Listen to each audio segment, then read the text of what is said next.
Israel और Iran कह रहे हैं कि हम एक दूसरे को छोड़ेंगे नहीं। सत्ता में कुछ सुलगते सवालों के साथ अब आगे बढ़ने की जरूरत आ गई है, क्योंकि जो ईरान और इजराइल के बीच युद्ध वाली चिंगारियों को लेकर सवाल उठ रहे हैं वो हर किसी को परेशान कर रहे हैं। हर किसी के मन में यही प्रश्न उठ रहा है कि क्या दुनिया में युद्ध का एक और फ्रंट बड़े स्तर पर खुल गया है? क्या ईरान और इजराइल के बीच किसी भी वक्त बड़े स्तर पर युद्ध शुरू हो सकता है? क्योंकि इजराइल ईरान के हमले के जवाब में वॉर लेवल की तैयारी कर रहा है। उनकी कैबिनेट ने नेतन्याहू को पूरी अथॉरिटी दे दी है। अब आपको बताते हैं ईरान और इजराइल में युद्ध वाला अभी का स्टेटस क्या है। शनिवार रात को ईरान ने 300 ड्रोन और मिसाइल से अटैक किया। इसके बाद से अब तक इजराइल में 2 बार वॉर कैबिनेट की मीटिंग हो चुकी है। मीटिंग में इजरायली सेना के टॉप अधिकारी मौजूद थे। बताया जा रहा है कि ईरान को जवाब कैसे देना है, कब देना है, किस तरीके से देना है, इसको लेकर रणनीति तैयार है। किसी भी वक्त अटैक हो सकता है। खबर है कि आईडीएफ ईरान को जवाब देने के लिए कई विकल्पों पर विचार कर रही है। बताया यह भी जा रहा है कि इजराइल ईरान पर हवाई हमले के लिए जॉर्डन के एयर स्पेस का इस्तेमाल कर सकता है। आशंका यह भी है कि लेबनान की तरफ से हिजबुल्लाह इजराइल पर अटैक कर सकता है। हिजबुल्लाह की ओर से खुली चेतावनी दी गई है। कहा गया कि अगर ईरान पर हमला किया गया तो इजरायली न्यूक्लियर साइट्स को टारगेट करेंगे। हिजबुल्लाह की धमकी के बाद एटमी साइट्स की सुरक्षा बढ़ा दी गई है। उत्तरी इजराइल में एयर रेड अलर्ट जारी कर दिया गया है। लोगों को शेल्टर में जाने के लिए कहा गया है। यानी युद्ध की आग दोनों तरफ से धधक रही है।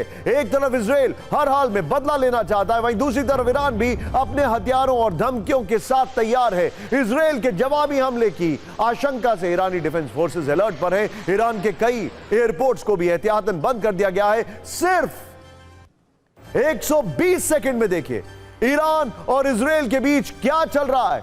उसके बाद हम आपको बताएंगे कि कैसे इस नए युद्ध की चिंगारी आपकी जेब को जलाने वाली है। यहां देखें, मामला गंभीर है, चिंताजनक है। इजराइल अमेरिका की सुन नहीं रहा है। अमेरिका की मजबूरी है इजराइल को बचाना। यही मजबूरी जॉर्डन की है और ईरान मजबूर इसलिए है क्योंकि उसको जवाब देना। सब मजबूरी में एक दूसरे पर अटैक कर रहे हैं। यह तस्वीर शनिवार देर रात की है जब ईरान ने इजराइल पर हमले के लिए अपनी बैलिस्टिक मिसाइल लॉन्च की। बताया जा रहा है कि इजराइल पर करीब 300 ड्रोन और मिसाइल से अटैक किया था और अब 1000 तैयार हैं। लेकिन अमेरिका, ईरान और इजराइल तीनों देशों का दावा है कि इजराइल 99% ड्रोन मिसाइलों को रोकने में सफल रहा। कहा जा रहा है कि हमले में इजराइल के नेवातिम एयरफोर्स बेस को थोड़ा नुकसान जरूर पहुंचा है। अब सोचने वाली बात यह है कि ईरान और इजराइल में से किसके पास ज्यादा मारक शक्ति है। कुछ आंकड़े आपके सामने रखते हैं। यह एक तरह से ईरान और इजराइल की शक्ति का तुलनात्मक अध्ययन है। ध्यान से देखिए फैक्ट।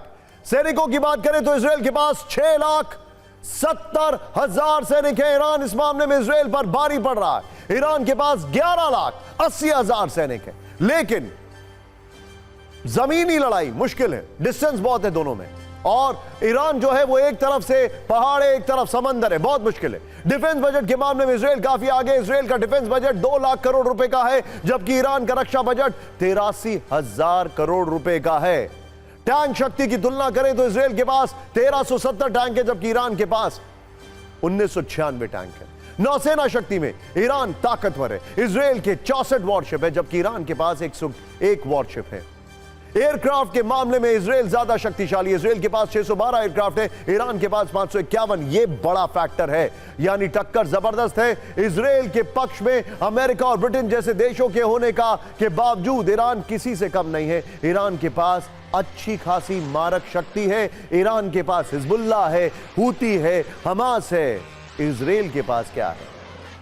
वो एक डायलॉग है ना कि उसके पास मां है। इजराइल के पास अमेरिका। इजराइल की हिट लिस्ट में ईरान के 6 खास किरदार हैं। कौन है ये?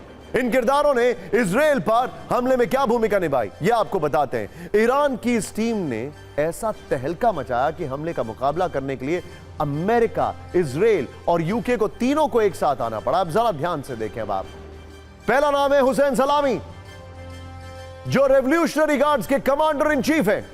कहा जा रहा है कि हुसैन सलामी ने इजराइल के खिलाफ हमले की कमान संभाली थी। अगला नाम है आमिर अली हाजीजादा, ये एयरफोर्स का कमांडर है और मिसाइल ड्रोन यूनिट के बीच कोऑर्डिनेशन यानी समन्वय की जिम्मेदारी हाजीजादा के पास थी।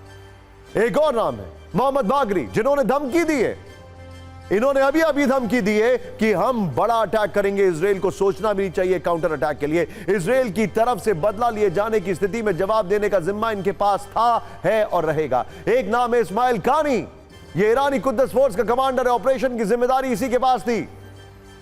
इब्राहिम रईसी जो खुद ईरान के राष्ट्रपति हैं, उन्होंने दुनिया के सामने इस हमले के जरिए ईरान का सख्त चेहरा पेश किया और आगे भी धमकी दे दी।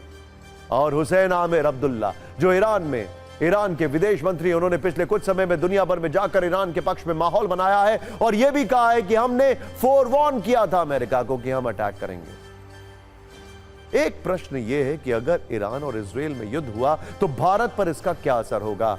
इजराइल और ईरान के साथ भारत के अच्छे कारोबारी रिश्ते हैं। बीते वर्ष दोनों देशों के साथ 1.1 लाख करोड़ रुपए का कारोबार हुआ। ईरान के साथ कारोबार की बात करें तो भारत चाय, कॉफी और चीनी, शुगर ईरान भेजता है। ईरान से भारत पेट्रोलियम